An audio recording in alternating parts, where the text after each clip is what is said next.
আপনারা দেখছেন STV 24 channel. সাথে আছে আমি নাসির উদ্দিন শিকদার। আধুনিক দুর্নীতিমুক্ত ও মাদকমুক্ত মিরপুর উপজেলা গঠনে আলোচনা সভা অনুষ্ঠিত। কুষ্টিয়া প্রতিনিধি আল আমিনের পাঠানো তথ্যচিত্রে দেখুন বিস্তারিত। কুষ্টিয়ার মিরপুর উপজেলাকে আধুনিক দুর্নীতিমুক্ত ও মাদকমুক্ত উপজেলা হিসেবে গড়ে তোলার লক্ষ্যে এক আলোচনা সভার আয়োজন করেছে বাংলাদেশ খেলাফত মজলিস মিরপুর শাখা। শুক্রবার 19 জুন বাদ মাগরিব তালবাড়িয়া এলাকার আব্দুল হান্নান কবিরাজের খামার বাড়িতে এ সভা অনুষ্ঠিত হয়।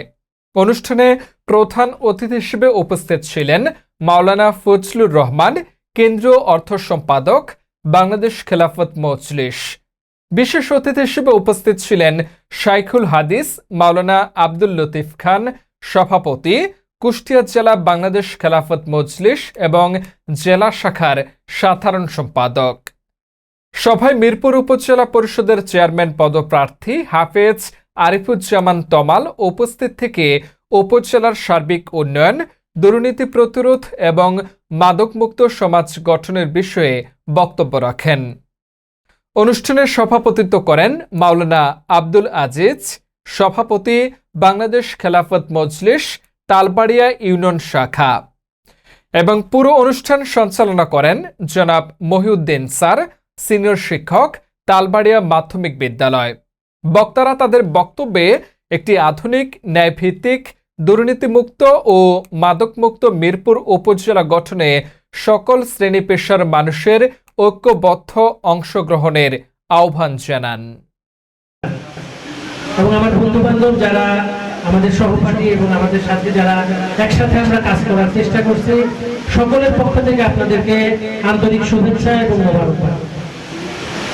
আজকে আমরা একত্রিত হয়েছি কোনো রাজনৈতিক ব্যানারে না। আমরা ইচ্ছা করছে আমাদের পিছনে একটা ব্যানার দিতে পারতাম, কিন্তু আসলে আমরা চেয়েছি এটা যে আমাদের ইউনিয়নে, তালবাড়ি ইউনিয়নে বিভিন্ন জনের বিভিন্ন রাজনৈতিক পরিচয় থাকতে পারে, বিভিন্ন জনের বিভিন্ন দলীয় পরিচয় থাকতে পারে, বিভিন্ন অবস্থান থাকতে পারে, কিন্তু আমরা চাই আমরা যেহেতু তালবাড়ি ইউনিয়নের সন্তান, আমাদের এই ইউনিয়নের সাথেই আমাদের বেড়ে ওঠা, আমাদের জীবনযাপন, আমাদের ব্যবসা বাণিজ্য, আমাদের সন্তান, আমাদের পিতামাতা সকলেই এই ইউনিয়নের সাথে সম্পৃক্ত। আমরা চাই আমাদের এই ইউনিয়নটা একটা মডেল ইউনিয়ন হোক। কি বলেন, চাই না? আমরা চাই যে আমাদের ইউনিয়নটা একটা সুশৃঙ্খল ইউনিয়ন হোক, যেখানে কোনো মাদক কারবারি থাকবে না, যেখানে কোনো মানুষ যদি মাদকের সাথে সম্পৃক্ত হয়ে যায় আমরা তাদেরকে আবার সঠিক জায়গায় নিয়ে আসার চেষ্টা করব, যেখানে কোনো দুর্নীতি থাকবে না, যেখানে অসহায় কোনো মানুষের উপরে জোর করে জুলুম করে তাকে ক্ষতিগ্রস্ত করা হবে না। আমরা চাই এখানে আমাদের ইউনিয়নের ব্যবসায়ী যারা, তারা যেন সঠিকভাবে ব্যবসা করতে পারে। ব্যবসা করতে যেয়ে দুর্নীতিগ্রস্ত মানুষদের কারণে, এরকম ভাবে যারা শক্তি প্রয়োগ করতে চায় এরকম মানুষদের কারণে যাতে কোনো ব্যবসায়ী ক্ষতিগ্রস্ত না হয়। বিশেষ করে সব থেকে আমরা দেখি বর্তমান বাংলাদেশের যে অবস্থা, সেটা হলো দরিদ্র অসহায় মানুষগুলোকে, যারা স্বাবলম্বী, যারা ক্ষমতাবান, যারা ক্ষমতার অপব্যবহার করে এই অসহায় মানুষগুলোকে একেবারে পিছিয়ে ফেলতে চাই।